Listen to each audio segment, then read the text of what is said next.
pas idéal parce que c'est les vacances et beaucoup de nos adhérents ont des gardes de petits-enfants, certains même d'arrière-petits-enfants à effectuer. Je ne citerai pas, mais plusieurs ont envoyé des excuses en ce sens. Et donc, c'est un peu dommage. Nous sommes tributaires du succès de cette salle, on le comprend, qui est ouverte à toutes les associations de Toulouse.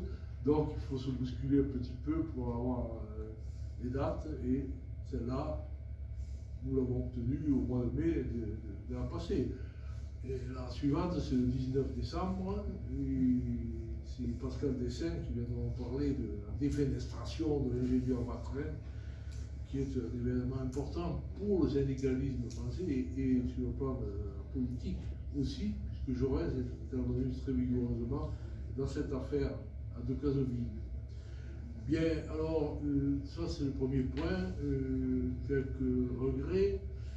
Je crois que quand on a choisi quand même la date, on aurait préféré que ce soit la semaine précédente. Cette fois-ci, l'avantage, c'est que ça vient en conclusion de l'année consacrée à Louis Barthas. Et ça, Rémi va vous l'expliquer plus savamment que je ne pourrais le faire. Moi, ce que je voudrais dire, c'est que nous n'avions pas prévu que cette séance aurait lieu pendant une guerre, celle qui vient de se déclencher en Palestine et en Israël. Et cette guerre est bouleversante à plusieurs titres. Je crois que le terrorisme qui s'est déchaîné à cette occasion nous a tous saisis et mérite évidemment indignation et compassion de notre part.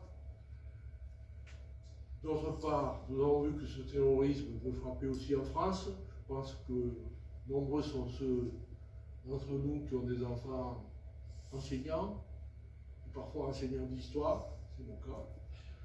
Et il est évident que ce deuxième assassinat terroriste d'un enseignant nous frappe au cœur, je dirais. Par ailleurs, bien sûr, ce qui se passe actuellement, c'est-à-dire le pilonnage de Gaza par l'aviation israélienne et les nombreuses victimes qui, chaque jour, viennent peser, nous bouleverse aussi et ne peuvent que susciter, nous qui sommes les héritiers de Jaurès, un élan de compassion et d'exigence d'un cessez-le-feu pour que les choses puissent peut-être aboutir à un apaisement. On ne peut pas combattre le terrorisme par un génocide. C'est ma conviction en tout cas, et je crois que c'est aussi la vôtre. Alors,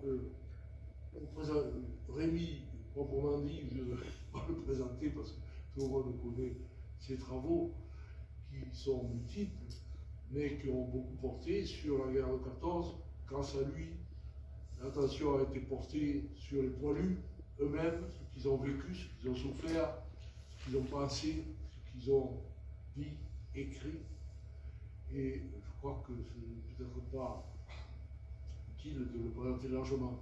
Ce que je dirais quand même en tant que président des Amis de Jaurès, c'est que une séance consacrée à la guerre de 14 est tout à fait légitime pour les Amis de Jaurès. Non pas parce que Jaurès a été le premier mort de la guerre, ça a été dit, ça a été même l'objet d'un poème magnifique de Madame de Noailles, Anna de Noailles, que vous connaissez certainement. Si vous ne le connaissez pas, vous pouvez le trouver sur Internet. Et elle explique que c'est le premier mort de la guerre. Mais surtout parce que ces poilus ont souffert ce que Jaurès avait prévu en cas de déclenchement, une hécatombe. Et surtout aussi parce que beaucoup d'entre eux, dans leurs écrits, dans leur correspondance ou dans leur carnet, où ils griffonnaient de façon précaire et puis ils les ont mis au propre, ce qu'ils vivaient. Très souvent, le nom de Jaurès revient. Ah, si Jaurès, si on avait écouté Jaurès, on ne serait pas dans cette affaire, etc. Et n'ignorait pas toutes les propositions, tous les combats que Jaurès avait fait pour essayer d'arrêter ce péril de guerre qu'on voyait monter.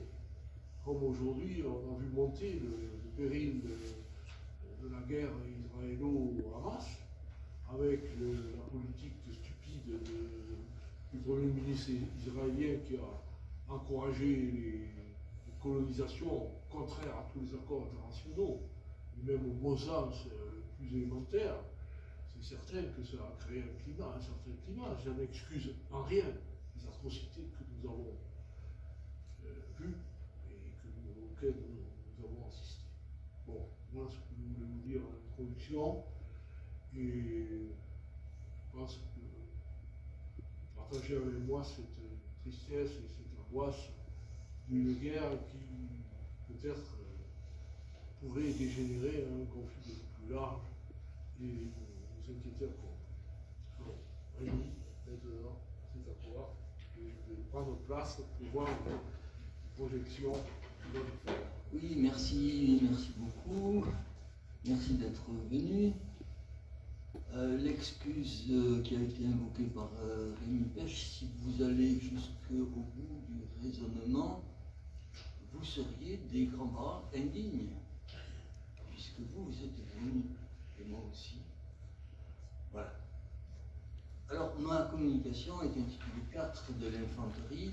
Vous avez compris que c'était un clin d'œil au film de 1930 de Pabst. Et justement, mon ami Daniel Loutier vient de m'apporter le script du film 4 de l'infanterie. Donc, c'est un clin d'œil à ce film 1930. 1930, c'est-à-dire la République de Weimar. Hitler est un homme politique important en Allemagne, mais il n'a pas encore le pouvoir qu'il n'aura que 3 ans plus tard. Et c'est une époque où il y a un certain nombre de films intellectuels, pacifistes, humanistes, comme aussi l'autre très célèbre film à l'ouest, Rien de nouveau, qui est peut-être encore plus fameux que celui-ci. Dans le titre, il y a aussi un mot important, c'est le mot infanterie. Parce que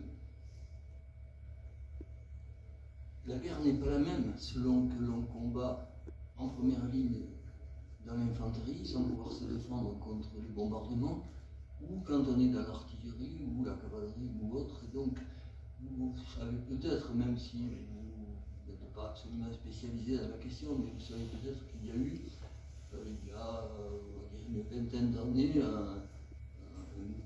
une véritable guerre de tranchées, comme l'avait annoncé Le Monde, entre 2 écoles d'historiens. Et je crois que certains avaient oublié qu'on ne peut pas parler des soldats en général, des militaires en général, mais qu'il faut voir quelle est la situation de chacun. C'est d'ailleurs ce qu'on a fait dans le livre collectif publié par un éditeur toulousain, 500 témoins de la Grande Guerre. Il y a du tout comme témoin. Et on n'a pas le droit de récuser un témoin. Un témoin qui a passé toute la guerre à Toulouse, c'est un témoin. Alors évidemment, s'il prétend raconter la guerre des tranchées, alors attention, ce n'est plus un bon témoin, c'est un faux témoin. Mais un faux témoin est intéressant aussi pour l'historien. Pourquoi a-t-il menti? Pourquoi a-t-il falsifié? Bon, on peut continuer. Donc cela, ce qui m'intéresse aujourd'hui, ce sont des gens de l'infanterie, des gens des premiers. Ils sont audois et toulousains, quelquefois à la fois audois et toulousains, et ma première image est illustrée justement par un dessin d'un de ces audois toulousains qui s'appelait Pierre d'Antoine, qui a été célèbre à son époque parce qu'il faisait à peu près 1 ou 2 fois par semaine le dessin humoristique de La Dépêche, quotidien toulousain de La Dépêche. Et il y a très longtemps, j'avais rencontré des gens de l'époque qui me disaient aujourd'hui, quand vous prenez Le Monde, vous regardez, la première chose que vous regardez, c'est les dessins de Plantu. Et moi, autrefois, j'achetais La Dépêche, et la première chose que je regardais, c'était le dessin d'Antoine. Il se trouve que ce d'Antoine a dessiné toutes sortes de sujets, mais il a fait la guerre de 14 et il a dessiné aussi la guerre de 14. Le livre d'Antoine a été publié sous différentes formes, ça c'est la dernière. Malheureusement, il est totalement épuisé à l'heure actuelle, donc je ne pourrai pas vous le présenter alors que les autres sont à votre disposition ici. Bon, le casting, si je peux m'employer cette expression, le personnage principal c'est Louis Barthas. Pourquoi? Parce que, bon, d'abord il le mérite, il a fait un livre absolument extraordinaire que je pense une partie d'entre vous connaissent déjà. Et parce que, comme l'a dit Rémi, on a organisé dans le département de l'Aude, au mois de septembre-octobre, une série de manifestations, expositions, conférences, films, 2 films importants de fiction qui ont un rapport direct ou indirect avec le carnet de Barthas. C'est le film Joyeux Noël sur les fraternisations et le film Un long dimanche de fiançailles de Jean-Pierre Jeunet, qui lui aussi est inspiré de Barthas. D'ailleurs, Jeunet voulait adapter les carnets de Barthas, mais pour un film de fiction, il manquait ce qui était essentiel, c'était une histoire d'amour. Et donc, il a hésité, et puis il a finalement adapté un autre bouquin. Mais en demandant à ces acteurs et figurants, vous allez vivre dans les tranchées pour le film, lisez Barthas pour voir comment c'était dans la réalité. Donc, toutes sortes de manifestations, et aujourd'hui, c'est en quelque sorte la dernière de ces manifestations autour de Louis Barthas. Manifestations qui vont quand même se poursuivre, puisque l'exposition qui a été montée va se déplacer dans les lycées et collèges du département de Barthas, le département de l'Aude.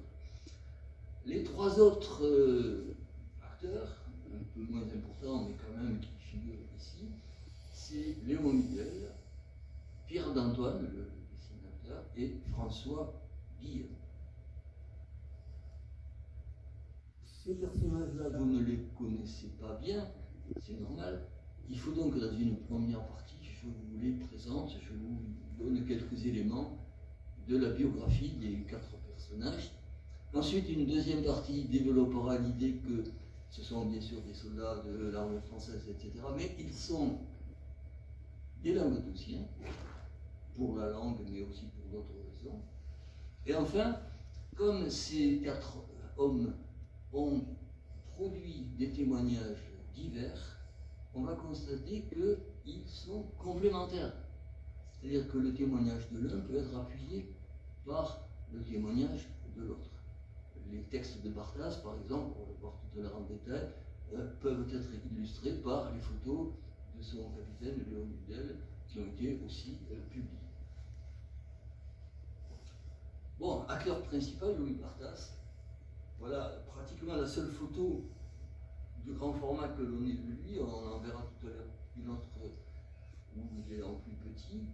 C'est la photo qui illustre la couverture de son bouquin qui a paru dans de très nombreuses éditions depuis que la FAO, la Fédération Audoise des Œuvres laïques, l'a découvert en 1977.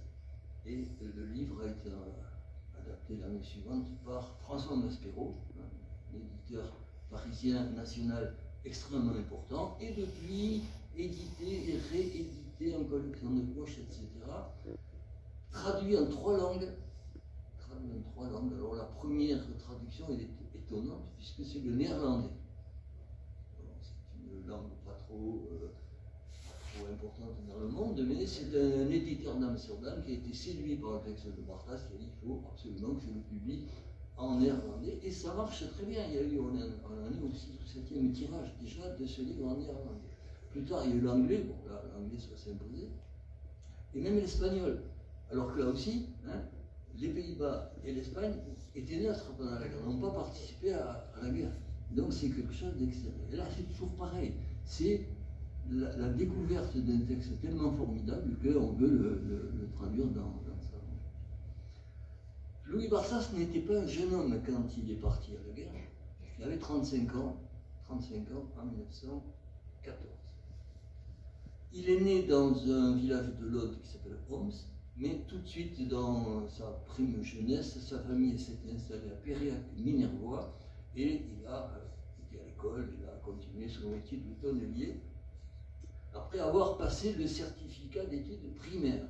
Il n'est pas allé plus loin, il n'est pas allé au collège, au lycée, à l'université, certificat d'études primaires. Alors, premier du canton, donc c'est un élève brillant, et d'ailleurs quand on lit son texte, on s'aperçoit que c'est absolument remarquable, et on peut donner la citation d'un ancien président de la République, François Mitterrand, qui avait lu Barthasse. C'est un homme cultivé, Mitterrand, hein, et donc il a lu Barthasse, et il a dit ceci: c'est à la fois un document historique de premier plan et une grande œuvre littéraire, les deux aspects. Hein, métier tonnelier. Et évidemment, comme dans tous les villages de l'Aude, il possède aussi quelques arpents de vigne, hein, il est à la fois un peu viticulteur et il fabrique des tonneaux par son métier. Quand il part à la guerre, il est marié, il a 2 enfants. Il est clairement un militant socialiste, ça c'est tout à fait évident. Dans l'armée française, il n'a comme grade que le tout premier grade de caporal, c'est-à-dire juste au-dessus du simple soldat. Il a rédigé comme témoignage du carnet de guerre, c'est 19 cahiers d'écoliers, qui donne un bouquin assez épais de plus de 500 pages que vous avez là. C'est la couverture de cette édition-là qui est, je crois qu'on peut dire, une édition collector. C'est une expression qu'on emploie beaucoup aujourd'hui. C'est l'édition du centenaire de la guerre mondiale. Donc, et ce sont les 4 derniers exemplaires qui restent dans les stocks de la FAOL, la Fédération des œuvres laïques de l'Aude. Donc, c'est la FAOL qui a découvert le bouquin, qui a fait d'abord une première publication d'extraits, puis Maspero l'a accepté. Alors, je ne sais pas si vous connaissez un peu le monde de l'édition, mais quand vous sondez un éditeur, la réponse est souvent un peu tardive. Là, 3 jours après, on avait la réponse. Hein. On lui avait envoyé le fascicule des extraits, et il nous répond: si tout le reste du texte est du même niveau, je le publie immédiatement. Ce qui était une prise de risque quand même, parce que on était en 1978, la guerre de 14-18 n'était pas très populaire à l'époque, c'était un peu écrasé par la Seconde Guerre mondiale. L'auteur était totalement inconnu, et le bouquin faisait plus de 500 pages. Donc c'était un vrai risque que François Maspero a su prendre, parce que c'était un type lui aussi remarquable. Et aujourd'hui, c'est les éditions de la découverte qui ont évidemment pris la suite en continuant à publier d'autres éditions, y compris les éditions de poche, comme vous l'avez là. Socialiste, Louis Barthasse lisait le journal quotidien socialiste de Toulouse, Le Midi socialiste, dont un rédacteur, puis devenu ensuite rédacteur en chef, s'appelait Léon Hudel. Et donc, Barthasse était lecteur, Hudel, dont on va parler dans un instant, était rédacteur. Ils se retrouvaient, alors qu'ils avaient été à l'école ensemble, ils se retrouvaient là, autour de ce journal et de ce parti politique. Voilà Léon Hudel. Bon, la photo est amusante, puisqu'il pose pour un appareil photo qui est planté sur un pied, et il y a un autre soldat ou un autre officier avec un autre appareil qui est en train de prendre la photo de la photo, si je puis dire. Hudel, c'est celui qui est à droite, que l'on prend en photo. Il a 3 ans de moins que Barthasse, il a 32 ans en 1914. Lui est né à Périac-Minervois et il est allé à l'école avec Barthasse. Mais il n'est allé à l'école que jusqu'à l'entrée en 6e, il est allé au collège et au lycée et à l'université. Et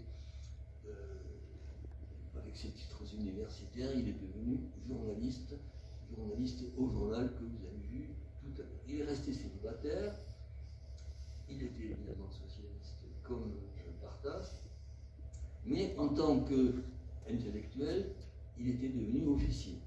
Et lorsque la guerre commence en 1914, il est lieutenant, il devient très très vite capitaine, et puis ça s'arrête là. Et alors qu'il fait toute la guerre et que les gens de son niveau monte commandant, colonel, quelquefois encore au-delà, lui, socialiste du Marais, et il ne reste que capitaine. Quels sont les témoignages donnés par Léon Mudel? D'une part, il y a les articles qu'il écrivait au Midi socialiste, le plus souvent sous un pseudonyme, parce qu'il y avait un devoir de réserve d'un capitaine de l'armée française qui ne pouvait pas signer de son nom, et donc il employait très souvent comme pseudonyme le Poilu, parce qu'il se considérait lui-même, étant officier, il se considérait comme un véritable Poilu. Et il a fait collection de photos. J'étais à peu près certain que lui ne prenait pas de photos. Mais il ramassait des photos prises par ses camarades. Finalement, il y en a eu un peu plus d'une centaine. Et on les a publiées avec le concours des archives départementales de l'Aude dans cette plaquette qui vient compléter exactement le bouquin de Barthas, puisqu'il se retrouvait dans le même régiment, l'un capitaine d'une compagnie, l'autre caporal d'une escouade. Et on avait ce spectacle un peu unique, je crois, dans l'armée française, d'un caporal qui tutoyait son capitaine. Dans l'autre sens, c'est fréquent. L'officier tutoie souvent le soldat, mais que le soldat tutoie l'officier, c'était plus rare. Mais bon, c'était des camarades d'école, c'était assez normal qu'ils le fassent. Donc ce sont les archives de l'Aude qui ont publié le témoignage de Léon Mudel. Le troisième personnage, Pierre-Antoine, dont vous avez vu en couverture tout à l'heure une silhouette de Poilu, et là vous avez sa photo de sergent de l'armée française. Il a 30 ans, en 1914, il est né à Carcassonne. Il a fait des études jusqu'au collège, mais il a dû arrêter parce que son père étant décédé, il était jeune, il a fallu qu'il se mette au travail. Et donc il est rentré employé de bureau dans différentes administrations. Et il a fini employé de bureau à la préfecture de l'Aude. Il était marié, il avait un enfant. Au point de vue politique, il était plutôt proche du parti radical, et c'est la raison pour laquelle il dessinait pour la Dépêche. Il était sergent, donc du grade, sous-officier entre le simple caporal et l'officier. Et lui, c'était un dessinateur. Et donc son témoignage, c'est exclusivement des dessins qui ont été publiés, je vous ai montré ça tout à l'heure, mais malheureusement aujourd'hui épuisés. Il y a eu différentes éditions, une entre les deux guerres vers 1930, une autre dans les années 60, et celle-ci des années 80, tout ça est épuisé. Mais je vais vous montrer quand même quelques-uns de ces dessins. En voilà un, et pour montrer que c'est un très important contributeur à la Dépêche, 1053 dessins dans la Dépêche, et là on voit un Poilu de la guerre de 14 qui est en permission, et le gamin ou la gamine qui a pris le casque, et il est en train de lire la Dépêche. J'espère qu'on le voit dans la salle, il est en train de lire. Bon, le dernier, le quatrième, François Guillem, le plus jeune, il avait 28 ans en 1914, il est né à Toulouse. On n'a pas d'informations précises sur ses études, mais je dirais plutôt au niveau du brevet de collège, à peu près, parce qu'il écrit quand même relativement bien. Profession manutentionnaire aux établissements de l'épargne, marié, un enfant, la photo d'ailleurs qui a été prise en permission avec sa femme et sa petite fille. Il n'était peut-être pas inscrit au Parti Socialiste, mais au moins sympathisant socialiste. Lui était simple soldat et il a été fait prisonnier. Donc on a là une vision, un témoignage de vie d'un prisonnier de guerre. Le témoignage là, c'est une correspondance. Les lettres qu'il adresse à sa femme. On n'a pas les lettres de la femme au soldat parce que ça, c'est quelque chose de tout à fait fréquent. Quand les femmes reçoivent des lettres, elles peuvent les mettre dans un tiroir et les garder précieusement. Quand le soldat reçoit des lettres, ça pèse, ça s'ajoute au sac et il arrive le moment qu'elles sont détraites.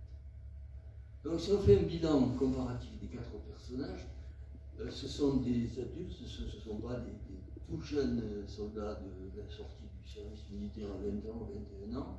ils ont entre 28 et 35 ans en 1914, mais à la fin de la guerre, ils ont évidemment 4 ans de plus, hein, c'est-à-dire 32 et 39 ans. Louis Barthas a 39 ans lorsque la guerre se termine et il est vraiment épuisé, totalement épuisé. D'ailleurs, il y a une revue où un officier s'approche de lui, ah, mais vous, pourquoi vous êtes si maigre? Et Barthas lui répond, mais quand on a passé pendant 4 ans dans les tranchées, on ne peut pas être gras. Au niveau des études, vous voyez que c'est très varié, puisque ça va de l'école primaire jusqu'à l'université. Mais peut-être que le meilleur écrivain, c'était celui qui n'avait pas dépassé l'école primaire. Les métiers, très divers aussi, hein, métiers manuels, métiers intellectuels. Les engagements politiques, plutôt à gauche, radical, sympathisant socialiste, membre du Parti socialiste. Les grades variés aussi, du simple soldat, caporal, sergent, capitaine, mais pas au-delà. Dans son fameux livre intitulé Témoins, publié en 1929, Jean Norton Cru dit que on ne peut donner le titre de combattant que à ceux qui ne dépassent pas le grade de capitaine. Au-delà, commandant, colonel, bon, on est un peu plus loin, on est un peu plus éloigné de la vraie guerre des tranches. Ils sont Audois et Toulousains, quelquefois les deux en même temps. Par exemple, Léon Hudel, né dans l'Aude, mais qui a fait toute sa carrière à Toulouse. Par exemple, d'Antoine, né à Carcassonne et vivant à Carcassonne, mais dessinant pour un journal toulousain et régional aussi, au sens plus large. Et enfin, les types de témoignages, vous voyez, sont très variés. Et c'est un peu pour ça aussi que je les ai choisis, parce que j'en prends 4, j'aurais pu en prendre bien davantage. Donc les carnets de Barthas, les articles de Léon Hudel, les photos de la collection du même Léon Hudel, les dessins de d'Antoine et les lettres de François Guillem, J'entame ma deuxième partie, ces gens-là sont des languedociens, et sont des languedociens d'abord par la langue. La caractéristique des dessins d'Antoine, c'était de mêler les deux langues. Le français, qui était prononcé par les officiers ou par les administratifs, et l'occitan, qui était la langue des simples soldats. Alors ici, on voit un groupe de soldats qui partent en permission. Et ils arrivent à un guichet où le fonctionnaire, là, l'administratif, leur dit vous êtes de l'AC, de l'AL, de la LGP ou de la LVF. Ce sont les différents types d'artillerie, etc. Et le premier soldat de la liste lui répond Castan de razunomens ametunalgem, sum de cabrespino et niapru. Donc, je suis de Cabrespine et ça suffit. Voilà, donc l'opposition des deux langues qu'on va retrouver aussi. Là, on n'a même pas besoin de la légende, hein, c'est une alerte au gaz, et les deux Audois qui sont des viticulteurs sont en train de se dire, ben, avec ça, le milieu serait vite liquidé. Bon, l'intérêt aussi de ce dessin, c'est de voir un peu le cadre de la tranchée, la boue, hein, ils ont les pieds dans la boue, il y a une boîte de sardines qui flotte dans la tranchée transformée en ruisseau, vous avez un calot allemand aussi un peu à droite, un rat, parce qu'il y avait des rats partout, celui-là il est mort parce qu'évidemment avec le gaz il n'a pas de masque à gaz, il n'a pas supporté, et une baïonnette, et puis encore une grenade aussi, et une baïonnette plantée dans le parapet, le paysage typique de la tranchée qui a été bien vu par d'Antoine puisqu'il y a été dedans. Et puis aussi, un des problèmes de l'iode et qui a été largement cité lors de la révolte de 1907, c'était le mouillage. Le mouillage, c'est de rajouter de l'eau et du sucre, sans doute, dans le vin. Et je me souviens, j'avais interrogé un vieux de la manifestation. À Paris, là-bas, ils faisaient du vin avec de l'eau de la Seine. Alors, à la rigueur, avec de l'eau, on pouvait de l'eau de la Seine. Bon. Donc, ici, le mouillage et le mouillage, donc, ce sont deux soldats. D'ailleurs, les mains jointes au milieu, c'est tout à fait remarquable comment ça exprime la solidarité dans les conditions absolument inhumaines dans lesquelles ils vivent. Là, vous avez le rat qui a trouvé comme ressource de monter dans une chaussure abandonnée pour nager, pour naviguer sur ce fleuve d'eau et de boue. Et alors là, le thème, c'est, il y en a un qui dit à l'autre, c'est celui qui était à gauche de l'image qui parle. Vous voyez son bidon, regardez son bidon. Alors il dit, putain des mestiers, j'ai perdu l'étape de la cuisine. L'épinard, c'est vaste saga. Donc l'épinard, le vin va se mouiller, va subir le mouillage, puisque l'eau va pénétrer dans le l'eau de la mer. Alors ça, il faut évidemment se rappeler que c'est un thème hein, de mécontentement des viticulteurs qui produisaient du vin, du vrai vin, contre toutes les fraudes, en partie imaginaire, mais en partie vrai aussi. Languedocien parce que tous, ils n'aiment pas Clémenceau, surtout les Audois. Clémenceau, pour Barthas, c'est l'assassin de Narbonne. C'est celui qui a fait tirer sur les manifestants, même sur les gens qui passaient, là, qui n'avaient rien à voir. Donc, et Léon Hudel aussi déteste Clémenceau. Lui peut-être le déteste aussi au niveau national, parce que Clémenceau n'a pas fait que Narbonne. Il a aussi été responsable des tueries à Draveil, Saint-Georges et autres. Quand Barthas passe à Narbonne au début de la guerre, parce qu'étant très âgé, il n'aurait pas dû partir sur le front, donc il passe quelque temps à Narbonne. Et là, il achète une carte postale à l'effigie du maire de Narbonne, Féroul, qui, avec Marcelin Albert, a été un des deux grands leaders de la révolte de 1907. Et puis encore un dessin où là on a un général américain, un général français et un cuistot qui est certainement, mais qui est un Occitan, très clairement, puisque voilà, le général américain goûte la soupe. C'est un thème classique, le général goûte la soupe et il dit « Oh, tu es bon, soupe française !»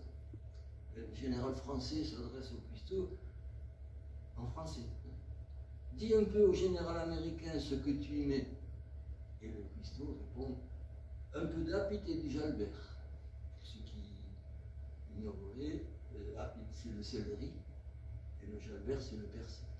Donc la soupe est très bonne parce que il a mis des produits comme il les mettait quand il faisait la cuisine chez lui dans l'Angleterre.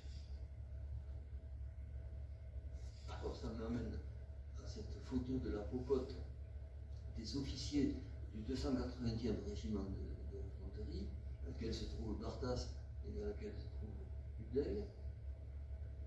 Photo très intéressante. D'abord parce que la popote des officiers mobilise 5 personnes, 5 soldats, qui s'appellent de gauche à droite Maisonneuve, Bakou. Alors Maisonneuve, il est ravitailleur. Bakou, il est serveur. Bru, il est cuisinier. Dugras, il est plongeur, donc celui qui fait la vaisselle. Et Pontus, il est cycliste. 5 soldats mobilisés pour s'occuper de la popote des officiers. Et puis on peut remarquer un petit peu aussi leurs uniformes. Voilà des soldats de la guerre de 14. Les uniformes les plus disparates. D'ailleurs, il y a à la fois des vêtements militaires, des vêtements civils. Et regardez Maisonneuve à l'extrême gauche, il a même sa chaîne de montre sur son gilet. C'est des choses qui sont à considérer parce qu'il y a l'imagerie, et puis il y a la réalité c'est celle-là.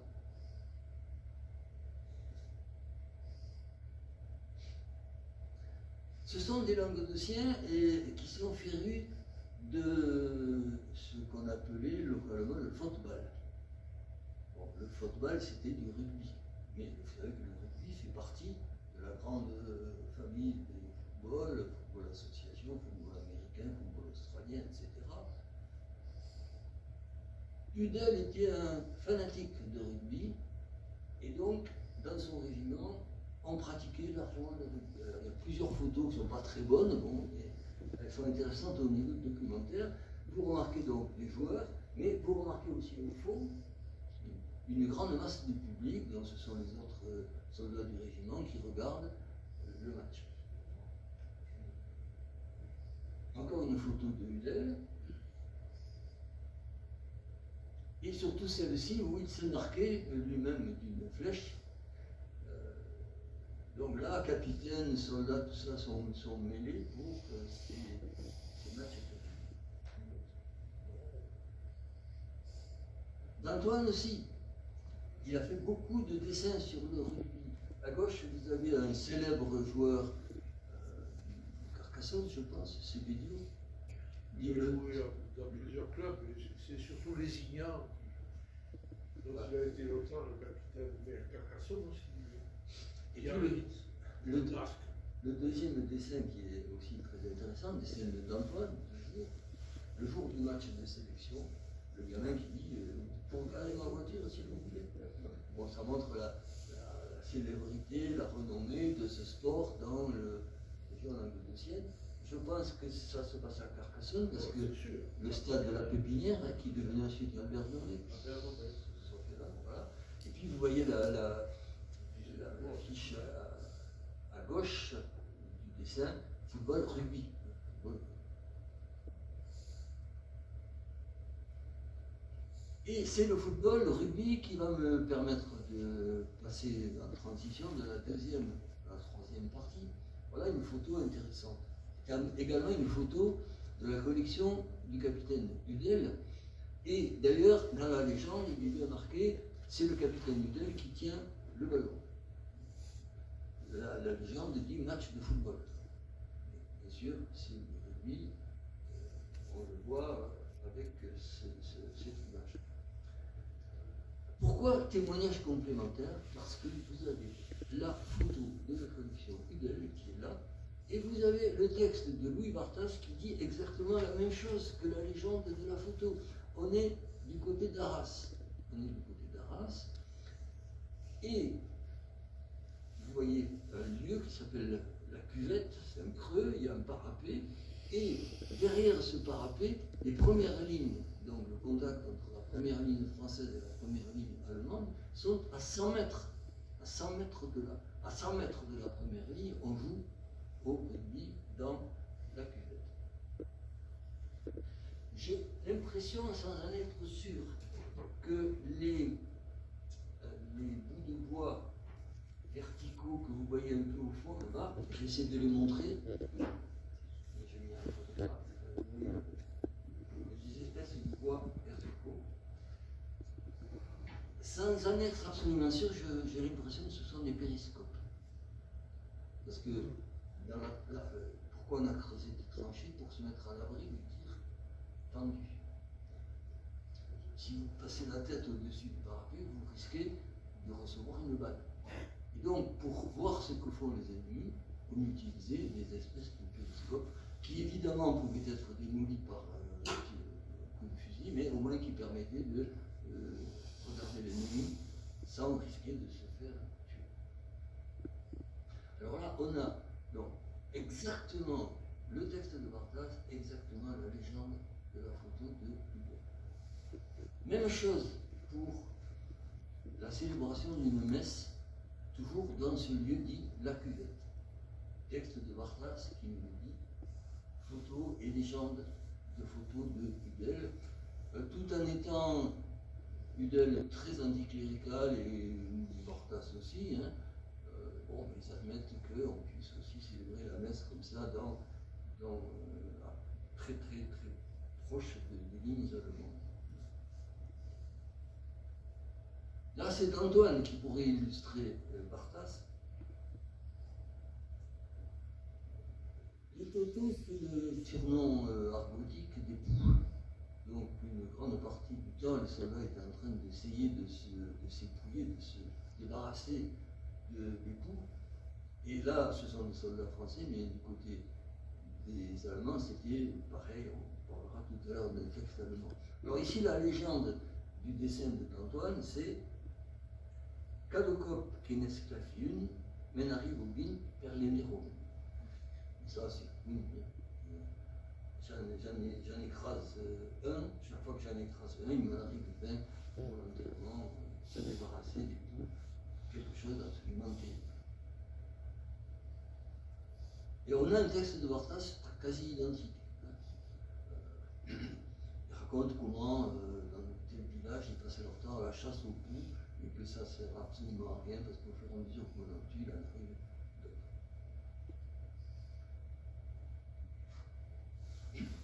Encore une complémentarité entre cette photo de la collection Mudel et les récits de Barthes qui se déroulent en partie dans cette province de l'Artois. Le village qui est, vous voyez, en partie détruit, c'est le village de Vermel, et c'est la 21e section qui pose pour la photo de groupe, avec évidemment les officiers et sous-officiers assis au premier rang, au premier plan. Juste au milieu, l'officier, c'est celui qui a ses galons là sur la manche. Il est entouré de deux sergents. Et vous remarquez un peu vers la gauche le maisonnable qu'on a vu tout à l'heure, le type un peu dépenaillé avec sa casquette de travers, et là il n'a pas sa chaîne de montre, mais enfin, tout à l'heure il avait sa chaîne de montre. Et sachant que Louis Barthes appartenait à cette section-là, j'ai évidemment cherché à le reconnaître. D'abord, est-ce qu'il y était? Et bon, à force de chercher, il suffit de passer tous l'un après l'autre et on finit par le découvrir. Il est au fond, pratiquement au milieu de l'image. Peut-être là, je vais quand même me lever pour essayer de le montrer. Je ne sais pas si je vais y arriver.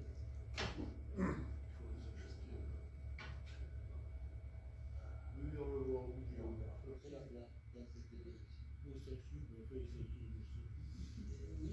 Oui, c'est vraiment lui. Il suffit de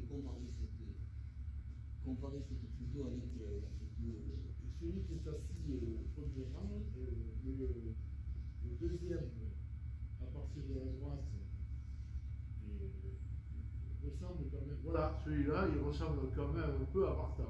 Non, enfin un peu, oui, la moustache, tout ça, mais non, Barthes. Non, mais je te fais confiance. Oui. De prime abord, l'officier, c'est celui-là, évidemment. Le deuxième rang, ici, et là, le fameux maisonnable. J'avais pas remarqué une section et celui-ci est vraisemblablement le médecin. Je ne suis pas tout à fait sûr. On peut vous demander pourquoi dans une même section de même régiment, ils ne sont pas habillés de la même façon? Vous avez vu tout à l'heure les scènes de la popote. Oui, il avait là, il pose. Il pose, ça c'est une photo qui est prise à la fin de 1914. Alors en plus, c'est une période où on a constaté que le pantalon rouge n'était pas une très bonne idée. Et donc vous avez des gens, il n'y a pas de couleur, il n'y a pas les couleurs. Il y a encore des soldats qui portent le pantalon rouge. Il y en a qui ont mis une salopette bleue par-dessus. Il y en a qui ont un pantalon de velours. C'est n'importe quoi. De la même façon que la photo de couverture ici, où vous avez les numéros du régiment sur le képi et sur le col, il y a le numéro 80. Or, Barthes n'a jamais été au 80e régiment. Alors, mon hypothèse, c'est que lors de la mobilisation, c'était la pagaille noire, Barthes a été mobilisé, il n'y avait pas assez d'uniformes de son régiment, et on lui a donné le premier uniforme venu qui porte un autre numéro. Quelques jours après, évidemment, on a rectifié les choses. Donc, il ne faut pas imaginer, c'est un peu comme les armées de Napoléon Ier aussi. Si vous regardez les grands tableaux de bataille ou dans les revues actuelles sur les uniformes, l'uniformologie, ça existe, c'est une science de l'uniforme où on peut vous dire absolument, en regardant ce bouton, il appartenait, c'est du pipeau, ça, dans la réalité, c'était n'importe quoi. C'était n'importe quoi, les gens étaient en haillons éventuellement, ils avaient quelquefois des bottes, quelquefois des vieilles chaussures, quand les chaussures avaient lâché, ils essayaient de trouver des bottes sur un mort pour les prendre. Non, il ne faut pas s'imaginer un spectacle grandiose avec de belles couleurs. Voilà. Alors, les officiers peut-être étaient un peu plus soigneux, mais un peu plus soigneux parce qu'ils avaient une ordonnance aussi, et qui s'occupaient de tous les aspects matériels.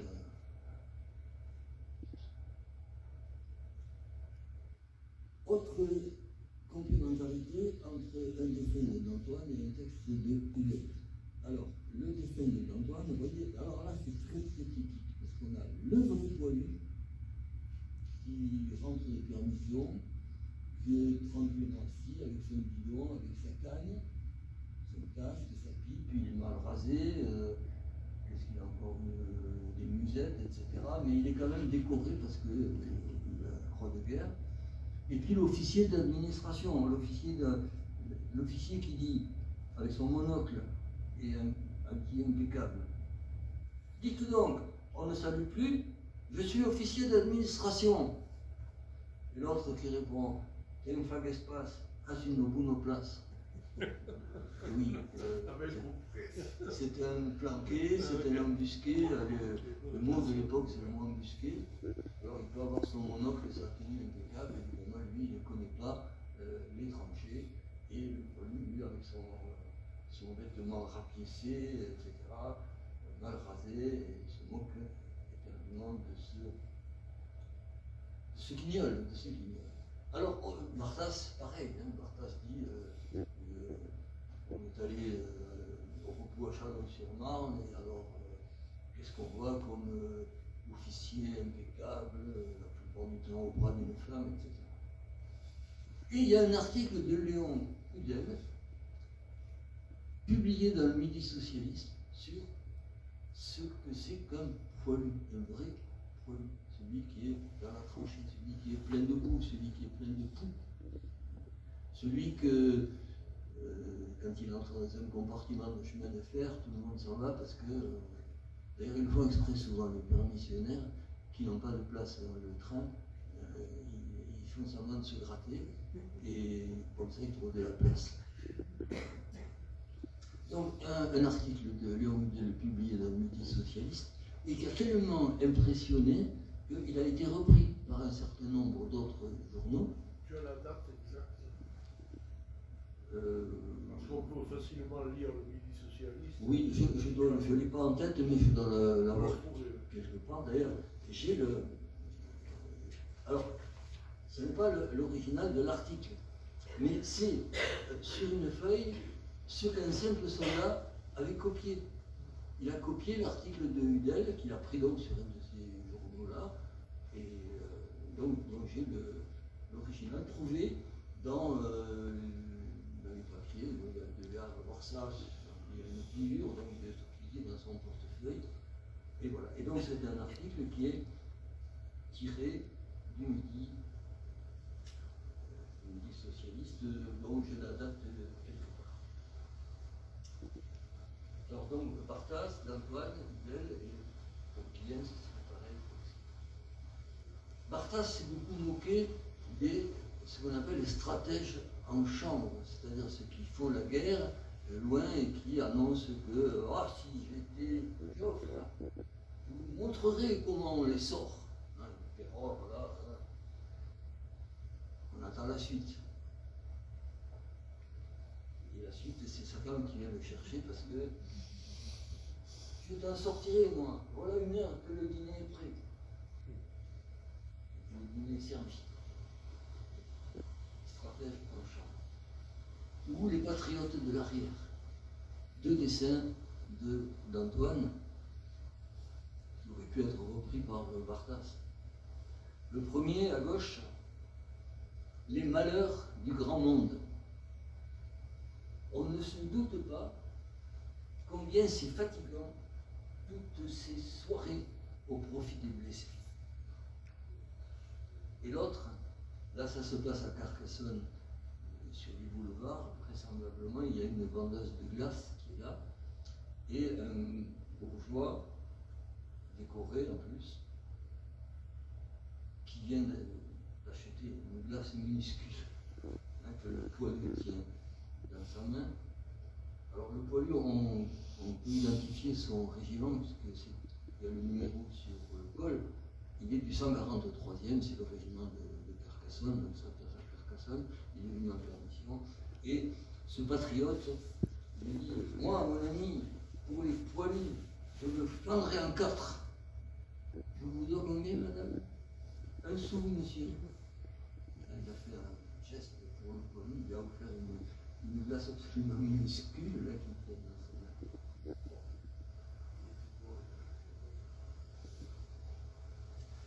Et puis, il y a la question très intéressante qui sera d'ailleurs développée dans le futur colloque dont Rémi a parlé tout à l'heure, c'est la question des trêves de fraternisation. On a la chance avec Louis Barthas d'avoir plusieurs exemples de cela.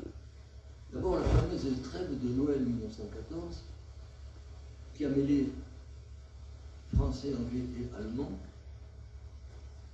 Et l'honnêteté de Barthas, c'est de dire je n'y étais pas. Et je ne vais pas le raconter. Je n'y étais pas, et j'étais en deuxième ligne, mais j'entendais bien quand même qu'il se passait quelque chose de spécial là-bas, puisqu'on n'entendait plus de coups de feu, on entendait des cris, des chants, etc. Je n'y étais pas. Mais le capitaine Mudel, lui, il y était, et il a écrit un texte. Et Barthas avait découpé quelque part le texte du capitaine Mudel, il l'a mis dans son cahier. Malheureusement, ce texte a été perdu, et malgré tous mes efforts, je n'ai pas pu le retrouver dans le... Il n'y avait pas que le milieu socialiste, il avait peut-être dû écrire ailleurs, et je n'ai pas retrouvé ce texte. En tout cas, la Noël 14. Les tolérances réciproques. Par exemple, tout à l'heure, on a vu le match de rugby dans la cuvette, et Barthas a dit que quelquefois le ballon sortait de la cuvette et allait au-delà du parapet, il fallait chercher, et les Allemands ne tiraient pas sur celui qui allait chercher le ballon. La proximité. Quelquefois, ils sont à plusieurs centaines de mètres de distance, mais quelquefois ils sont à peine à 10 mètres de distance, les Français et les Allemands. Et donc, dans ces conditions, on ne peut pas passer son temps à se tirer dessus, à se lancer des grenades. C'est favorable à une trêve. L'inondation des tranchées. Alors là, vous avez une des plus belles pages de Barthas, c'est celle où il raconte cette inondation et où les soldats sont obligés de sortir des tranchées pour ne pas se noyer. Mais si les Français sortent ici, les Allemands là-bas sortent aussi, ils sont inondés de la même façon. Et le récit de Barthas est remarquable parce que les gens ne tombent pas dans les bras des uns des autres comme ça. D'abord, on se méfie, et c'est normal, on se méfie, on s'est tiré dessus pendant des semaines. Et qu'est-ce qui va se passer si on sort à découvert que... Donc, on commence à... Non, il ne tire pas. Alors, s'il ne tire pas, on va pas tirer nous non plus. Petit à petit, on s'approche les uns des autres. Et le Français qui sort de la boue, qui est recouvert de boue du casque jusqu'au pied, il voit un autre type en face qui est pareil. Il n'y a pas d'uniforme là. L'uniforme, c'est la boue. Et donc, ça favorise évidemment la fraternisation. La page de Barthas est formidable. Vous avez aussi une autre façon de trêve, c'est quand les mines explosent à heure fixe. Donc, les Français savent à quelle heure les Allemands vont mettre le feu à la mine et réciproquement. Alors, l'inondation, là, c'est une photo qui n'appartient pas à la collection Mudel, mais qui appartient à une autre collection de photos. On voit, c'est le moment où des deux côtés on sort. Au fond là-bas, ce sont les Allemands, au premier plan, ce sont les Français. La page de Barthas, ceux qui l'ont lu s'en souviennent, mais sans doute, se termine par un appel à ériger un monument aux fraternisations. Voilà les phrases de Barthas à la fin de la description de la fraternisation. Qui sait, peut-être un jour, sur ce coin de l'Artois, on élèvera un monument pour commémorer cet élan de fraternité entre des hommes qui avaient l'horreur de la guerre et qu'on obligeait à s'entretuer malgré leur volonté. Ça se passe précisément en face d'une ville de l'Artois qui s'appelle Neuville-Saint-Bar et où l'appel de Barthas va être entendu. Plusieurs tentatives d'ériger ce monument ont été faites. La première par Marie-Christine Blandin, qui était présidente de la région Nord-Pas-de-Calais, en 1992. Elle a fait un grand discours en disant il faut répondre aux vœux du tonnelier. Bon, c'était prématuré, levé de bouclier de tous les nationalistes. Puis, il y a eu le film de Christian Carion, Joyeuse Noël, en 2005.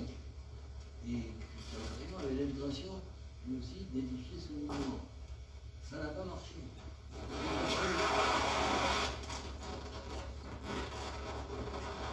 Le fond sonore n'est pas prévu dans le programme.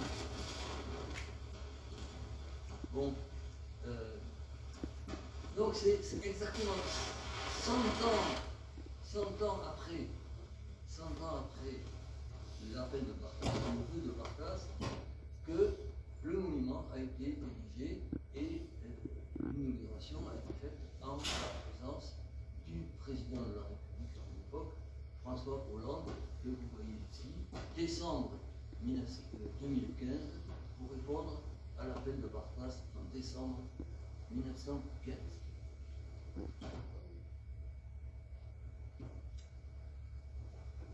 Pour terminer, je suis près de la fin. Vous savez que les trois mousquetaires étaient quatre. Et là, je veux dire que les quatre de l'infanterie, on peut dire qu'ils étaient 5, puisque voilà un autre combattant de l'infanterie que je pourrais appeler Toulousain d'adoption. Il s'appelle Dominique Richard. Il est alsacien, mais à l'époque il est allemand, puisque l'Alsace fait partie.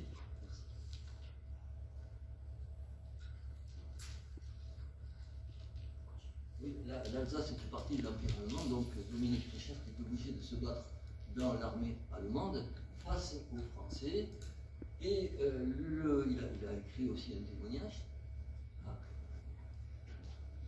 Il a écrit un témoignage, donc vous avez la traduction française, puisqu'évidemment il a écrit en allemand.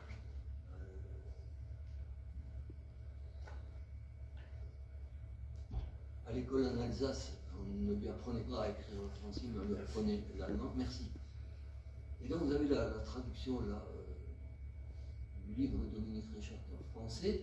Et ce qui est intéressant, c'est que l'éditeur du livre, pour valoriser le livre de Richard, le traite de le Louis Barthas allemand. Se référer à Louis Barthas pour mettre en valeur un texte qui a, incontestablement, de toute façon, lui aussi, une grande valeur. D'ailleurs, j'ai longtemps un colloque aussi j'avais fait avec des comparaisons entre les deux textes, de Barthas et de Richard, et je me souviens d'un exercice pédagogique aussi où il y avait une série de citations sans la signature, bon, les unes étaient de Barthas, les autres de Richard, et on demandait aux élèves d'identifier. Mais c'était impossible. C'était totalement impossible parce que les deux combattants des tranchées ont vécu exactement la même situation. Il y a même un épisode où ils sont face à face pendant quelques jours à Verdun. Je termine en signalant que les éditions Privat à Toulouse ont beaucoup travaillé sur la guerre de 14 avec deux collections. Une collection à droite plus généraliste, puisqu'il n'y avait pas que des témoignages sur la guerre de 14 14-18, mais il y avait celui-ci, témoignage de Prosper Didier, chirurgien de la Grande Guerre, qui a fini sa carrière comme médecin-chef de l'hôpital Larrey, donc toulousain. Et l'autre collection, à gauche, qui est spécifique à 14-18, et un des premiers, le premier volume, je crois, de la collection, c'est celui-ci. Si on avait écouté Jaurès, lettre d'un pacifiste depuis les tranchées, ce combattant, Charles Patard, écrit à sa famille et dit: ah, si on avait écouté Jaurès, je ne serais pas là dans les tranchées. Et il dit également que sa femme attend un enfant. À l'époque, on ne savait pas si ce serait un garçon ou une fille, et il souhaitait que ce soit un garçon pour l'appeler Jean. Donc finalement, ça a été une fille, il l'a appelé Jean. Ce combattant-là n'est pas du tout de la région, pour montrer que l'éditeur Privat n'a pas uniquement publié des languedociens, mais aussi c'est un Normand, de la ville de Flers, je ne sais pas s'il faut prononcer le S, la Flers.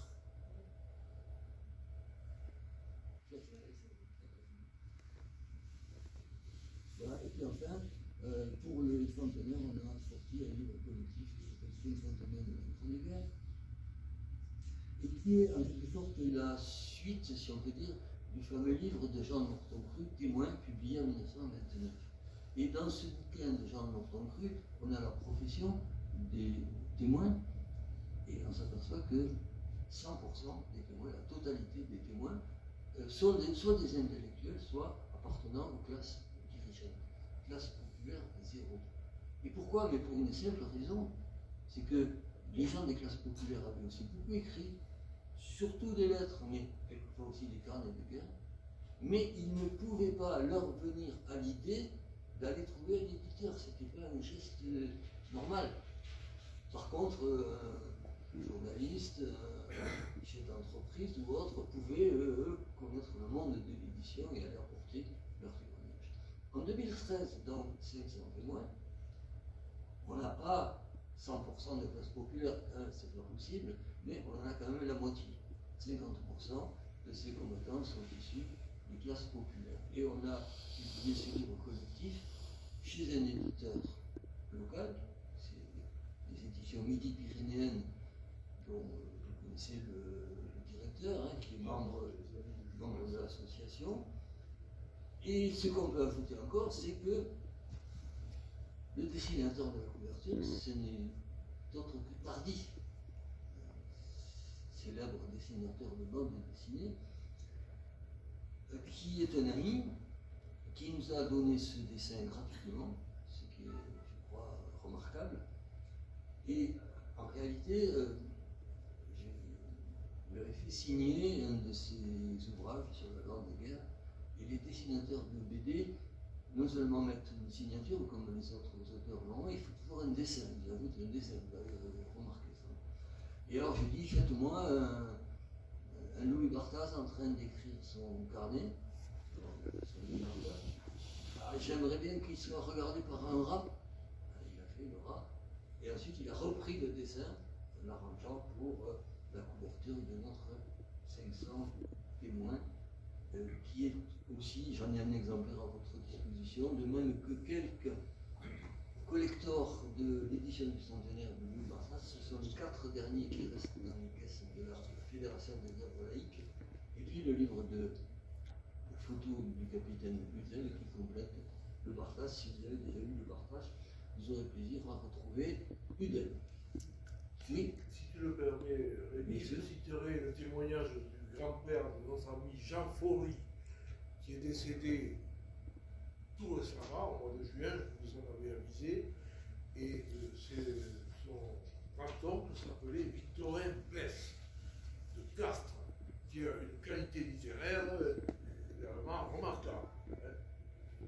Il a été diffusé uniquement, enfin, de façon restreinte par la société savante, je ne sais pas si c'est une académie ou autre, de Castres. Oui, ce livre de Victorin Bess aurait mérité effectivement une diffusion nationale. Ah oui, oui. Quand on a eu un colloque dans le Tarn, et on avait invité Antoine Pro, qui est un des grands historiens, en 18, on lui a offert un exemplaire de ce bouquin. Pékin, et il a répondu en disant que c'est aussi un des très intéressants livres. Donc, moi j'avais proposé de le publier chez Privat, puisque je m'occupais d'une collection, mais la famille, les descendants sont quelquefois un peu bizarres. Hein. Ils ont voulu que ce soit à Castres, peut-être. Non, mais je pense qu'il y avait 3 enfants et ils étaient aussi divers l'un de l'autre et ils se disputaient et bon, et finalement ça a échoué. C'est un peu dommage. Oui, c'est dommage, parce que ça méritait bien davantage. C'est un des grands témoins dans 500 témoins. Moi, peut-être le reprendre, ce serait un hommage à Jean Flory qui a été Ça serait à un voir. très bon membre des Amis du Jaurès, souvent présent dans cette salle. C'est vrai. Bon, eh bien, je vous remercie. Si vous avez des questions, Bravo, évidemment.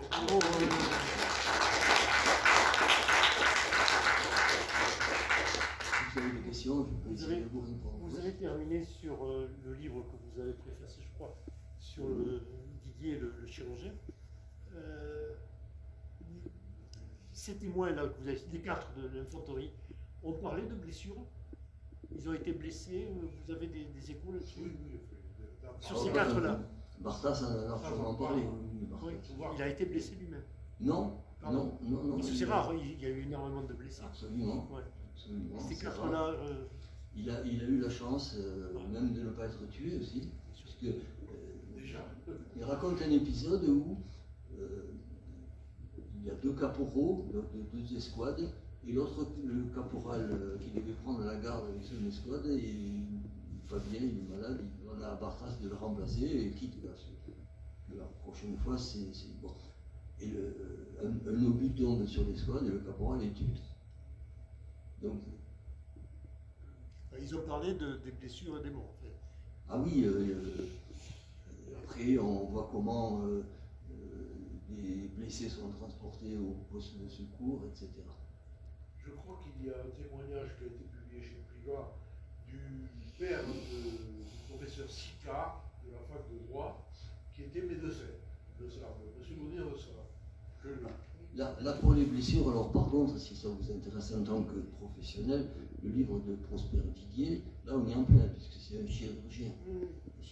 Non, c'était les témoins. Savoir si les témoins en parlaient eux-mêmes de ça. Parce qu'il il devait y avoir la censure quand même. Alors, c'est pour ça que... oui, la censure, bien entendu. La plupart des blessés, pas trop graves évidemment, qui écrivent à leur famille, expriment leur satisfaction. Je suis blessé, je suis à l'abri, je suis à l'hôpital, dans un lit, etc. Je suis bien tranquille, au moins pendant le temps des soins et de convalescence, je serai à l'abri des balles et des bombardements du front. Et il ne faut pas inquiéter les familles non plus. Donc le témoignage, il est atténué, il ne faut pas inquiéter les familles qui sont à l'arrière. Ça, c'est exact aussi, sur le plan général. Hein, sur le plan général, ça nous amène à définir le rôle de l'historien. L'historien, il doit savoir que ce phénomène existe. Il doit, quand le soldat dit à sa femme ou à sa mère, bon, on est dans un endroit tranquille, là-bas, ça chauffe, là-bas aussi, mais nous, on est dans un endroit tranquille, alors on a des possibilités de vérifier. Il existe dans chaque régiment ce qu'on appelle le JMO, le journal des marches et opérations. Et donc, si vous avez une lettre, 15 février 1915, tout va bien, on est tranquille, vous lisez les GMO à la même date et vous voyez que c'est quelque chose de différent. Donc, devant tous les témoignages, l'historien doit avoir un esprit critique, y compris devant les témoignages les plus émouvants. Peut-être ce témoignage émouvant nous trompe. Il faut vérifier. Alors, ce qui m'a paru intéressant avec ces 4 de l'infanterie, c'est de voir comment leur témoignage se confirme, se complète. Voilà. Alors, je reviens au chirurgien quand même, puisque vous parlez. Il fait des statistiques des blessures.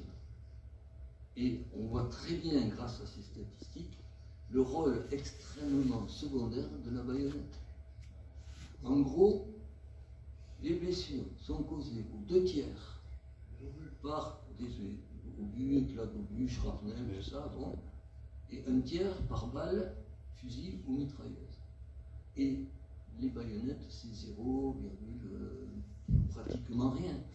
Donc il ne faut pas exagérer le rôle de la baïonnette. Elle a existé, bon, il ne faut pas non plus le nier, mais ce n'est pas elle. C'est une guerre industrielle, la guerre de 14. C'est une des premières guerres industrielles. Alors, je suis frappé par le blanc, l'absence des femmes. Bon, c'est normal que ces témoignages soient essentiellement masculins. Mais les femmes, vous le savez, ont joué un rôle très important à l'arrière du groupe et surtout en prenant des responsabilités qu'elles n'avaient pas habituellement. C'est des études féministes, en fait, de conditions féminines, qui ont été particulièrement développées dans d'autres universités, n'ont pas produit grand-chose sur le rôle des femmes pendant la guerre, alors que ça me paraît un sujet très important. Dans 500 témoins, il y a des femmes. Bon, en minorité, hein, c'est incontestable. Pourquoi en minorité? Parce que, d'abord, je l'ai dit tout à l'heure, les correspondances des femmes souvent ont disparu. Les Paulines ne les ont pas gardées, elles ont disparu. Pas toujours, des fois il y en a conservé, mais bon. Et pendant la guerre, c'est celui qui l'a fait vraiment, qui écrit des carnets de guerre. Écrire un carnet de guerre pour une femme, c'est plus rare, ça existe aussi, mais c'est plus rare. Et puis n'oublions pas, pendant la guerre, elles ont à faire leur travail. Elles ont à faire le travail de leur mari, souvent, en plus. Elles ont à envoyer des colis, à faire des... Donc, elles n'ont pas trop le temps d'écrire un carnet de guerre. On a des carnets. Et des correspondances. On a quelques correspondances aussi, moins que d'hommes, mais on en a. On a des carnets en particulier. On a trouvé beaucoup de carnets de femmes en pays envahis, c'est-à-dire sous l'occupation allemande. Les départements du Nord et de l'Est ont été envahis par l'armée allemande. Et des femmes qui souvent étaient complètement coupées de leur mari, qui étaient dans l'armée française, et avec lesquels elles ne pouvaient pas correspondre. Et donc, en quelque sorte, elles ont remplacé la correspondance qu'elles ne pouvaient pas envoyer par la rédaction de journal de guerre. On en a plusieurs exemples là ici. Bon, sur les femmes. Pendant longtemps, on a lancé cette idée totalement exagérée et fausse. Les femmes ont commencé à travailler pendant la guerre de 14. Bon, ça ne tient pas debout une seconde. Les femmes dans l'agriculture travaillaient de tout temps. Elles n'avaient pas le même travail que le travail des hommes, mais elles travaillaient aussi autant. Dans les commerces, les femmes aussi travaillaient, tenaient la caisse, etc. Bon. Et simplement, pendant la guerre, il a fallu en faire davantage. Il a fallu faire au moins une partie du travail du mari, pas la totalité, peut-être des fois, et souvent on a des correspondances de soldats dans les tranchées disant à la fin, ne t'esquinte pas au travail, si tu ne peux pas le faire, ne le fais pas, on essaiera de reprendre ça quand je reviendrai. Et quand ils vont en permission, ils se mettent immédiatement au travail, hein, c'est sûr, pour essayer de compenser un petit peu. On a dit aussi, la guerre, ça a été l'émancipation des femmes. Bon, aujourd'hui, les historiens ou historiennes nuancent fortement cette position. Par exemple, pour la France, les femmes n'ont pas obtenu le droit de vote. Ou plutôt, elles l'ont obtenu de la Chambre des députés, mais le Sénat leur a refusé. Et donc, bon, dans d'autres pays, elles ont obtenu le droit de vote. Hein. Alors, les seules formes d'émancipation, c'est peut-être dans la mode, dans se couper les cheveux, voilà. Je me souviens d'un témoignage sur l'école normale de Carcassonne où c'est la prof de maths dans les années 20 qui a fait couper ses cheveux au grand affolement de la directrice, mais après tout le monde l'a imité, et voilà. Bon. encore le chirurgien, il y a eu il y a quelques années une exposition à l'Hôtel Dieu à Toulouse sur le service de santé aux armées pendant les 14-18, en particulier grâce à la documentation fournie par ce chirurgien-là, Prosper Didier, dont le petit-fils a fait cadeau à l'Hôtel Dieu et au musée de la médecine à l'Hôtel Dieu. Donc il a fait cadeau de sa malle dans laquelle il y avait des outils, etc., etc. Et puis il a vécu un certain nombre de photos aussi, et il a écrit des textes. Il a justement, comme je disais, fait des statistiques, décrit des opérations, décrit ce que c'est qu'une ambulance. Aujourd'hui, une ambulance, pour nous, c'est un véhicule automobile qui circule. À l'époque, l'ambulance, c'est un petit hôpital qui suit la marche des armées, mais comme la guerre de 14, c'est en grande partie une guerre de stationnaire, les petits hôpitaux, les ambulances restent pendant des mois au même endroit. Et après, si la division s'en va, ils suivent la division. Excusez-moi, monsieur, vous vouliez poser une question? Oui, je voudrais savoir qu'en est-il des problèmes psychiatriques? Pendant longtemps, les problèmes psychiatriques ont été très mal considérés, et les soldats qui avaient ces problèmes-là ont été considérés comme des simulateurs. Parce qu'il ne fallait pas tirer au flanc, donc on se méfier. Ça. Depuis quelques années, quand même, les historiens se sont penchés sérieusement sur la question, et il y a des études poussées sur les questions psychiatriques. Je dois vous dire comme ça de tête les références, mais sur Internet vous le trouverez facilement. Si vous allez sur le site du CRIT 14-18, vous avez une bibliographie très, très complète, et vous trouverez là des choses. Et puis les traumatismes de la guerre. Et les traumatismes sont poursuivis. Exactement, oui. Moi, je voudrais faire juste une réflexion. Daniel? Je trouve que justement ces témoignages ont leur revanche, parce que bon, je regarde souvent les chaînes toute l'histoire ou l'histoire avec beaucoup de documentaires. Il y a beaucoup d'extraits maintenant de témoignages qu'on ne trouvait pas. Il n'y a pas un film, une histoire à raconter sans qu'on cite une lettre, sans qu'on cite quelque chose dans tous les domaines, que ce soit en 40, 45. Et je trouve que la vraie, enfin, à mon sens, c'est-à-dire la vraie revanche de tous ces témoignages, c'est justement ce picorage que l'on fait et qu'on va donner aux gens en regardant un film ou en l'intéressant. Et notamment Bartas, il y en a plein de films, de documentaires où il est cité. Et je pense sérieusement que la publication de Bartas a été un déclic. Les gens se sont dit, mais si on publie le témoignage d'un simple artisan de village, peut-être que ce qu'a laissé mon grand-père, ça a de l'intérêt, alors quelquefois pas, quelquefois oui, etc. Daniel Lotti, qui était assis là au premier plan, qui fait partie de notre association fidèle depuis très très longtemps, il est le mari de la petite fille de Dominique Richard, de soldat alsacien. Et c'est pour ça que j'ai dit toulousain d'adoption, je suis passé peut-être un peu trop vite, parce que de son domicile toulousain, il fait vraiment un effort colossal en faveur du grand-père de son épouse. Il a fait, donc le livre est en allemand au départ, il a été traduit en français, c'est Daniel qui a été traduit en anglais et en russe. Donc un gros effort de passeur, il se trouve que donc je fais partie de notre association aussi. Autre question ou remarque? S'il n'y a pas d'autres questions, je vous rappelle donc le livre de Bartas, les 4 derniers exemplaires de l'édition collector, les 500 témoins, pour ceux qui voudraient avoir donc la place de la notice des 4 et de bien d'autres, et